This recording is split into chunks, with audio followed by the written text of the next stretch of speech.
Salut à tous, c'est Nico pour Star TCGFR, j'espère que vous allez bien. On se retrouve aujourd'hui pour un nouveau guide complet en limité, cette fois-ci sur le leader Dark Vador.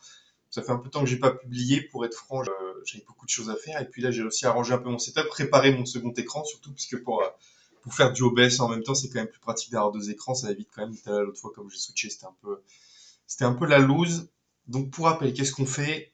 On regarde un leader, on rentre en détail sur quelle combinaison de couleurs jouer avec en limité, la stratégie globale avec le leader, les cartes clés qu'il faudrait avoir au minimum pour le jouer, et idéalement pour être vraiment performant avec ce leader-là, on regarde les différents match-ups, on explique pourquoi c'est un bon, pourquoi c'est un mauvais match-up. Évidemment, ça peut être sujet à débat, c'est une proposition sur une base de réflexion d'une ou deux heures, et plus les quelques gameplays qu'on a pu faire pendant les parties de scellé avec les copains.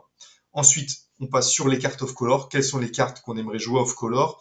Et éventuellement approfondir sur là, je vais juste parler d'une seule combinaison de couleurs pour Dark Vador, mais éventuellement, si on avait build jaune ou vert, quelles sont les cartes qui auraient pu être déterminantes pour ça? Mais j'expliquerai pourquoi pour moi, c'est seulement Dark Vador bleu qui est jouable en limité, même si là j'ai mis que vert c'était une possibilité. Finalement, avec la réflexion et la préparation de cette vidéo, je me suis quand même rendu compte que le bleu permettra la plus grande performance. Donc Dark Vador, qu'est-ce qu'il fait? Action, je défausse une carte de ma main et résultat, j'inflige un dégât à une base ou à une unité ennemie. Bon, globalement, ça va pas être agressif. Pourquoi? Parce qu'il sort à 7, même si c'est une 6-8, donc qui est des statistiques absolument monstrueuses. Ça sort trop tard, donc tu peux pas agresser, c'est pas possible. Le leader adverse sortira toujours avant et il aura l'occasion de taper 2 ou 3 fois avant que tu déploies ton leader. Étant plutôt contrôle, du coup, on va plutôt utiliser son effet pour détruire des unités ennemies, ce qui nous donne un petit edge de 1 dégât en plus sur chaque trade, et ça c'est intéressant pour value trade, notamment avec des unités qui ont plus de PV que d'attaque, mais qui vont permettre du coup avec le dégât en plus qu'on va infliger, d'aller gérer des unités un peu plus costaudes que ça. Donc plutôt bleu parce que c'est le kit contrôle, c'est le kit restore, c'est le kit sentinelle aussi, donc c'est ce qui va nous permettre finalement de tenir la partie jusqu'à ce que Vador arrive, et c'est bien la stratégie qu'on va déployer, puisqu'on va donc, comme je disais, chercher à faire en début de partie des value trades avec des unités qui sont par exemple 2-4, aller tuer des 3-3, aller tuer des 2-3, ou avec des 3-3 aller tuer des 2-4, parce que j'ai le Ping Vador en plus qui me permet d'achever l'unité et que la mienne survive. Si la mienne survit, elle pourra s'engager dans un nouveau trade plus tard, et le fait qu'elle puisse s'engager dans un nouveau trade plus tard, ça permet avec une seule carte de tuer 2 unités, et donc du coup d'éviter que l'adversaire prenne le board et nous éclate, parce qu'on n'a qu'une base à 27 en plus. Il faut évidemment aussi contrôler avec des événements. Hein. Si jamais il y a des unités qu'on n'est pas capable de gérer avec nos cartes en main, il va falloir les gérer. Enfin, pardon, avec nos cartes sur le board, il va falloir les gérer avec des cartes en main. Donc il faut des bons events qui permettent d'achever les unités. Et puis, dès qu'on arrive à cette ressource, on sort le GOAT, Dark Vador 6-8, qui finalement, en 3 coups de cuillère à peau, est capable de détruire la base adversaire, hein, qui a 27 PV. On sort Vador autour à cette ressource, on joue soit une unité encore qui permet de gérer un trade de plus, parce qu'on va avoir des grosses embuscades, des removal units, ou finalement des grosses unités qui tapent à 9, et donc finalement en 2 tours casser la base, notamment avec l'effet Vador qui, d'équitable, je peux défausser autant de cartes que je veux de ma main, et infliger autant de dégâts à une base que défausser ou une unité. D'ailleurs, si j'ai 5 cartes en main au moment du deploy, je peux faire 5 bases ou détruire une unité qui a 5 PV, et finalement reprendre complètement le board. Donc voilà la stratégie globale. Maintenant, on va voir quelles cartes nous permettent de gérer cette stratégie. Dans un premier temps, alors c'est effectivement pas trop dans l'ordre, sur les communes, on a les removals. Perdu, oublié, il est indispensable pour gérer les gros trucs un peu chiants. J'ai l'immunité, je gagne 3 points de vie sur ma base, c'est fondamental pour toutes les unités qui coûtent 5, 6, 7, 8 ou 9 de l'adversaire, c'est parfait en termes de value. Estropié, il donne -2/-2, l'intérêt c'est qu'il peut se jouer au tour 1 si moi j'ai rien d'autre, et en plus je peux faire Ping Vador en plus, donc pour 2 cartes entre guillemets, je vais éliminer le tour adversaire, mais ça évite potentiellement de se faire déborder. Dommage collatéral, il permet de faire 2 dégâts à une unité et 2 dégâts à une autre unité ou 2 dégâts à une base. Pour 3, je peux éventuellement tuer le T1, le T2 adversaire, ou achever ce que j'ai tapé avec mon T1, puis démarrer le T2 adverse, puis discarder une carte de ma main pour tuer tout au tour 3, au tour 2, pardon, et donc ça c'est super intéressant comme carte évidemment. On a le petit kit sentinelle avec le Brutbeast qui est 4-3 pour 3 sentinelles. Ce que j'aime bien dans le fait qu'il soit 4-3, c'est qu'il va niquer tous les 2-4, et du coup je vais pouvoir limite prendre l'initiative sans avoir rien joué au tour 1, et du coup je fais du card advantage. Hein. On va voir à quel point le card advantage est fondamental dans ce match-up. Je vais jouer ma 4-3 au tour 2 avant que l'adversaire attaque. Du coup sa 2-4 elle peut plus tuer mon unité. Il va peut-être déployer son tour 3, son tour 2 pardon, son drop 3 du coup dans Star Wars pour prendre le tour. Mais s'il tape pas avec sa 2-4, je prends l'initiative et j'envoie mon Bruce Beast trade la 2-4. Et du coup, prendre l'avantage clairement parce que j'ai géré son tour 1, mon tour 2 est toujours là, son tour 2 est là, mais il est obligé de taper vers un sentinelle. Donc finalement, j'ai repris l'avantage plus le card d'advantage juste sur cette carte-là. Donc 4-3 sentinelles, très intéressant. J'ai mis la 5 sentinelle, évidemment, puisqu'elle me fait gagner du temps. Elle bloque la sortie du leader adverse. Il n'y a pas de leader adverse qui tape à 5. On verra plus tard dans les différents match-ups. L'intérêt, c'est que du coup, cette carte à elle seule, elle te conteste n'importe quel leader en forçant le trait d'une de ses créatures et à entamer le leader pour l'achever derrière. Ça me paraît fondamental. Ensuite, on a encore dans la catégorie removal, je ne sais plus articuler. Attaquer de tous les côtés, j'inflige 3 dégâts d'unité. Si j'ai 4 affinités différentes parmi les unités amies, je peux infliger 5 à la place. Donc si jamais j'ai l'occasion de jouer off-color et que j'ai du vert, bleu, rouge, noir, bam, je suis capable d'infliger 5 à l'unité. Ça tape aussi les leaders, donc ça peut finir un truc un peu pénible à 5. Pour 3, c'est clairement fort. C'est mieux que Open Fire de l'époque. Et puis ça reste, pour 3, ça peut faire le taf aussi. Alors sachant que du coup, si je le fais avec l'effet Vador, j'ai un reach de 6 dégâts, donc ça permet de tuer pas mal de choses assez pénibles. Ensuite, on a le petit éclaireur vigilant pour 4. C'est là, comme vous voyez, on n'avait rien à jouer pour 4. Et on a ce petit éclaireur vigilant, 3-5, récupération 2, qui va me permettre de, du coup, avec l'effet Vador, d'aller tuer une unité qui a 4 PV, probablement survivre, restore 2, et du coup refaire une prochaine attaque, démarrer un trade ou tuer une autre unité, et donc avoir fait restore 4 en tout. Donc, gérer une ou deux unités, restore 4, ça me paraît très très fort comme value à faire. Donc ça, c'est les communes indispensables. J'ai quelques communes bonus qui sont intéressantes. Ah, effectivement, la tourelle laser, je l'ai mis là. Ça y est, j'ai fait n'importe. Ça, c'est fou, je comprends pas ce glitch. J'ai un glitch où je clique au pif sur Canva et ça m'ouvre le quartier général de la résistance. C'est un truc que je comprends pas. Ok, j'ai remis en plein écran. Poursuivant tenace, je vais le payer 6 pour faire les 2 dégâts en plus. Ça va me permettre d'achever une unité que j'aurais pu commencer un trade avec, par exemple, une unité qui coûte 4. Par exemple, j'aurais pu commencer un trade avec celle-là. Je la balance dans un truc à 5 PV de l'adversaire, ou 6 PV de l'adversaire qui vient de jouer. Très bien, bon, il va taper avec son truc. J'envoie mes poursuivants tenaces. Hop, je fais 2 dégâts en plus à l'unité terrestre. Et en plus, je fais l'effet Vador, donc je suis allé tomber une cible qui avait 6. Et moi, je viens de jouer une 5-5, donc j'ai repris l'avantage. Là, la 2-1 sentinelle protégée, voilà, très bien. Je l'ai mis en bonus parce que finalement, elle peut être victime de tous les pings. Et évidemment, pour gagner du temps, c'est une carte qui est super importante. J'ai mis le bandit du gang qui est un finisher, je le sors avec Vador, en 2 tours c'est fini, Vador tape, le bandit tape, Vador tape, fin de la partie. Le coupe-circuit, évidemment je le mets pour incliner une grosse menace, puisque dans ce jeu, dans ce set, il n'y a pas de contre à un leader qui est amélioré, ou en tout cas un leader avec Mastery dessus, c'est pas évident à contrer. Donc ne serait-ce que le moment où il deploy et qu'il met son amélioration, je fais un coupe-circuit, je viens d'économiser 6-7 PV sur ma base, je viens de payer que 2, donc ça me laisse jouer autre chose, je viens de gagner beaucoup de temps. Ne serait-ce que ces dégâts économisés et c'est moins 1 et les ressources que je gagne, ça vaut vraiment le coup. Donc c'est peut-être pas une commune indispensable, mais c'est une commune importante à avoir. Les Unco qui sont indispensables, et malheureusement le fait d'avoir des Unco indispensables, ça fait que ça va être très peu de scellés qui vont permettre de jouer Vador. Par contre, en draft, ça devient un leader qui peut être extrêmement puissant parce qu'on va pouvoir récupérer les Unco que personne ne veut. Bon, alors j'abuse parce que Ona, je pense que tout le monde le veut. Et la navette du gouverneur, elle est intéressante. Mais pourquoi elles sont indispensables? Le Chofane, il va nous permettre de piocher des cartes. Là où en scellé, le carte advantage, il n'est pas très utile parce que j'ai toujours 4 cartes dans ma main, j'en joue une par tour. Avec Vador, je vais défausser, donc je vais avoir besoin de faire piocher mon adversaire et moi, mais surtout moi. Mon adversaire, il a moins à tirer du carte advantage. Moi, en tant que contrôle, j'ai énormément à tirer du carte advantage. Puisqu'on l'a dit, ça fait partie de ma stratégie de base pour tout trade et pour prendre l'avantage. Ona, il est encore plus fort que, évidemment, le garde vigilant qu'on a vu tout à l'heure, puisque lui, il rajoute Raid 2, donc il va permettre d'aller chercher des cibles beaucoup plus grosses, et éventuellement, de commencer à mettre un peu de pression base. C'est pas négligeable. La navette du gouverneur, elle permet de kill un leader sur sa sortie. Si le mec, il sort son leader à poil, moi, j'ai pas de peur à jeter ma navette et tuer son leader pour 5. Ça me gêne pas du tout. Et puis, c'est un caillou qui est finalement la carte qui est à peu près uniquement jouable avec Vador et éventuellement ses Bulba. Mais l'intérêt, c'est qu'avec Vador, quand je vais défausser c'est un caillou avec l'effet Vador, je vais faire 2 dégâts au lieu de juste 1. Et mine de rien, ça permet éventuellement de tuer une 3-2 dès le début ou une 2-2 spatiale pour 0. Et du coup, déjà prendre le board et permettre de coller des petites pressions ou de préparer des choses qui vont faire des trades. Donc c'est nickel. C'est l'unco indispensable. Les cartes bonus, on propose BT1. BT1 qui permet d'aller chercher un ping en plus en attaque si jamais on défausse une carte rouge. Donc dans la mesure où on a beaucoup de bleu-rouge, Peut-être ça va souvent trigger, ça va peut-être du coup me permettre d'économiser des cartes de ma main, parce que j'aurais pas forcément à faire l'effet Vador, ou éventuellement d'aller reach des unités qui ont 4 PV grâce à ce ping plus le ping Vador.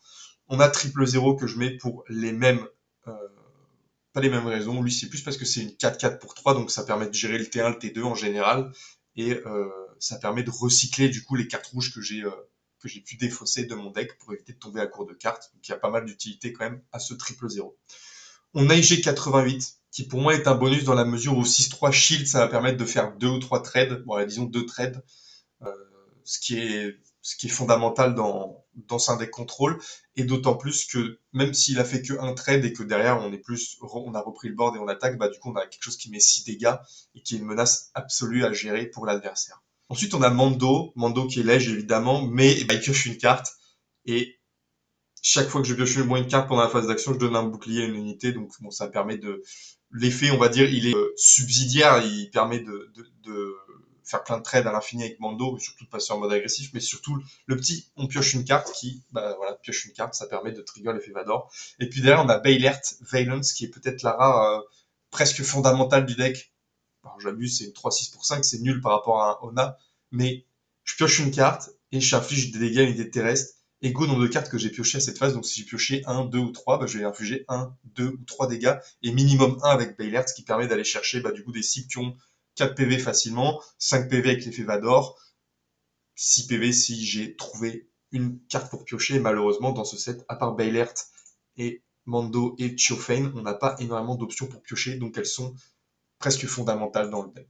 Bon, on parle des match-ups, les match-ups favorables. Pourquoi j'ai mis donc Boba Fett, Velsarta, Krennic, Guerrera, Han Solo au Racing? C'est parce que j'estime que c'est des match-ups qui sont plutôt lents et qui vont pas forcément nous mettre trop vite en difficulté, qui ont besoin de temps pour se mettre en place et pour faire des dégâts.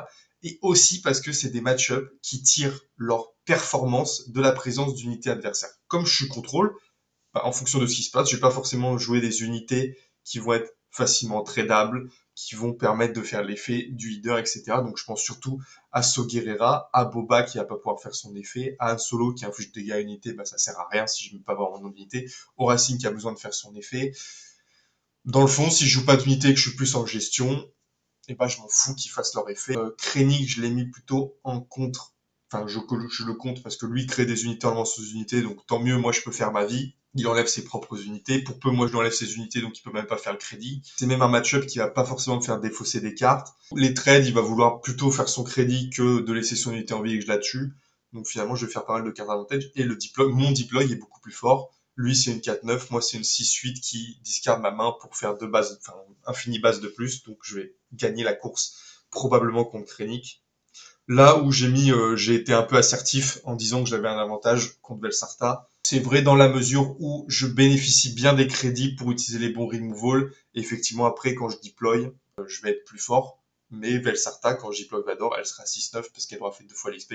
Par contre, j'aurai eu 2 crédits. Avec ces 2 crédits, je suis capable de gérer Velsarta. Des questions importantes à se poser. Donc c'est ce que je dis, un Vador est mieux staté. Il permet de finir la partie. Le point clé, c'est vraiment de gérer ce card advantage pour pouvoir valoriser le pouvoir de Vador et garder mes unités clés en vie. Donc je pensais à mes Chiofan, je pensais à mes choses qui ont restore. Et alors c'est d'autant plus vrai contre Agro, ce point-là, mais c'est surtout le card advantage qui va m'intéresser contre eux pour être capable de mettre mes pressions au bon moment contre ces adversaires où je suis finalement tranquille parce que mon contrôle il est plutôt dans leur tempo. Et qu'est-ce qui est off tempo? Qui sont des decks qui sont bien plus agressifs que les decks qu'on a vus avant. Je décale juste un peu la cam. Ok, qui eux ont vraiment la vocation à nous éclater la base bien avant que Vador sorte, très probablement au deploy du leader et le tour d'après. Donc je pense à tous ces decks comme Chewbacca, Tobias qui font pas mal de value une fois qu'ils deploy, Sebulba, Hera qui peut swarm et mettre des unités qui ont énormément de value et mettre énormément de pression, Enfys qui peut avoir des combos complètement débiles pour fracasser la base, et The Client qui avec une mastery est juste absolument ingérable et donc qui vont nous tuer avant notre deploy. Ce que je disais, c'est qu'ils sont un match-up plutôt rapide. Eux, leur objectif, c'est d'étaler le board, d'avoir beaucoup de pression, switcher d'arène. Si moi, je commence à défendre le terrestre, bah, eux, partir spatial et me remettre des pressions que j'ai pas forcément de réponse. Leur leader met de la pression. Un Chewbacca, ça met de la pression. Un Sebulba, ça vient augmenter les dégâts. Une Fitness, ça vient augmenter le potentiel de dégâts. Le client, une fois qu'il est posé, je peux plus rien faire parce qu'il est 4-4 shield, c'est trop chiant à gérer. Hera, c'est plus dans sa capacité à jouer un pool d'unités qui peuvent me mettre la pression. Et du coup, mes points clés à moi, ça va être de mettre des sentinelles, évidemment, et des unités avec Restore pour tenir, pour continuer à trade. Et donc là, on pense à Ona, on pense au 3-5 Restore 2. Tout ça va me permettre de tenir. Et toutes les sentinelles, évidemment, vont me permettre de tenir, en tout cas dans le terrestre. Et le spatial, c'est un sujet qu'on va aborder dans les cartes bonus, enfin dans les cartes off-color. On va essayer de voir un peu ce qu'on peut faire. Donc on a vu les match-ups. Je détaille pas, je rentre pas dans le détail. Hein. L'idée, c'est de voir de manière générale et après de se donner des grandes idées de comment construire du coup autour de ça. Les cartes off color, j'ai essayé de les répartir en deux catégories.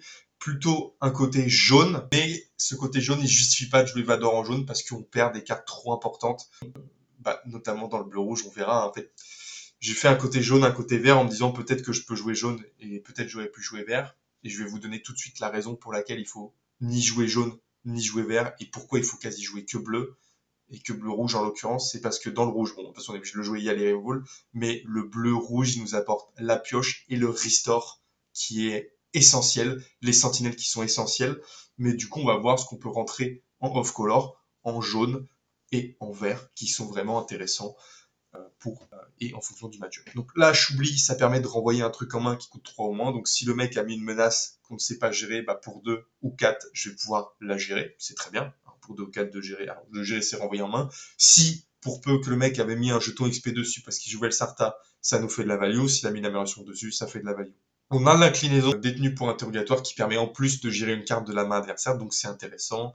Le Boba Fett qui permet d'infliger 3 points de dégâts en plus à unité terrestre. Donc c'est un removal qui va mettre de la pression, qui peut stick sur le board et faire son effet plusieurs fois. Donc c'est une bonne carte. Sabine Wren en tant qu'anti-upgrade, malheureusement ça nous coûte 7 ou 5. Donc c'est cher, mais parfois un fucking client avec une mastery, tu veux envoyer Sabine dedans pour enlever et le shield et la mastery. Et là tu payes 5 certes, mais tu t'enlèves une épine du pied qui est énorme. On a la 5-4 embuscade que j'aime bien dans la mesure où je la paye pour 5, je vais tuer par exemple une 3-5, elle va stick, elle va tuer autre chose. Le droïde interrogatoire qui va incliner potentiellement discard une carte de l'adversaire et faire une 3-1. Le Stygian Prime que j'aime bien aussi, enfin que j'aime bien. Je trouve la carte sympa dans la mesure où je vais incliner quelque chose et si le mec a pas de réponse à ça, tous les tours il va prendre 2 et donc finalement il va faciliter la fin de partie et c'est notamment très intéressant sur les match-up mid, ça permet presque d'asseoir notre dominance. Le mec va jouer une carte un peu pénible au tour 4, je sais pas quoi. Écoute, je pose Stygian Prime dessus, le truc ne va plus se relever. Très bien, elle est gérée et en plus il va prendre 2 par tour l'adversaire donc finalement moi je prépare très bien ma sortie et ma fin de partie. Bladewing pour remonter en main, Chevaucheur Milodon pour embouche, éventuellement récupérer en main une carte qui va me faire de la value.